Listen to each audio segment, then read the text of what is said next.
It's an exciting time to be studying blue whales because we finally have some of the technology to allow us to look at what these animals are doing underwater. And so a lot of the work that I do is trying to get that information. Behaviorally, what do these animals do when they disappear beneath the waves? Because to study feeding, maybe sometimes you can get lucky and an animal does like a feeding event at the surface and maybe you get an awesome drone shot of it. But almost 95% of their life is happening below the waves, and that's where they're finding their food and finding their resources. And so how do we know that? How do we know what they're doing and how often they're feeding and where are they feeding?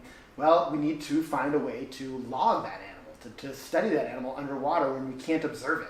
And maybe you could follow it in a submarine or something. Well, it's challenging because these animals are fast and they're deep and they're way faster than our submarines. They're like highly evolved to live in this environment.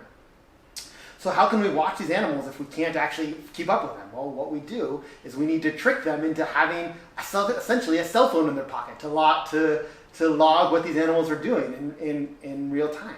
And so what we'll do is we'll actually put on a little device onto this animal, into its pocket, to help log it as it goes in underwater. And what can you do? How can you convince an animal to have a cell phone in its pocket? Well, we use suction cups. So this is a device that we use to help log the behavior of a blue whale underwater. And basically what it has is just has little suction cups that stick onto the skin of the animal. They just stick on the skin.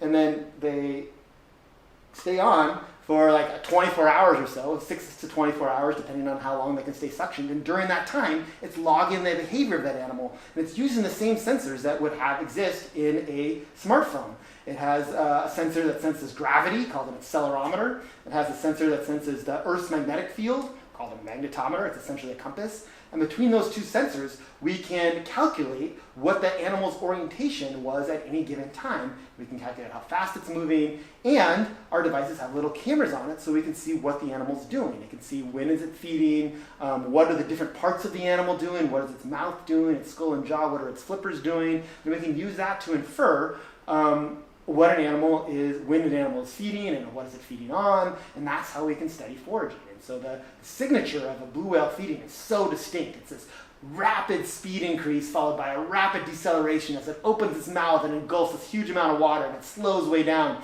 And so that process is what we study. How much energy does it take to feed? How much energy does that process take? How often does it feed?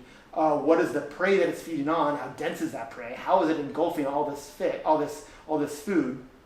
Why does a blue whale feed on krill and not fish? There's these big fish schools as well. How come a blue whale doesn't feed on that?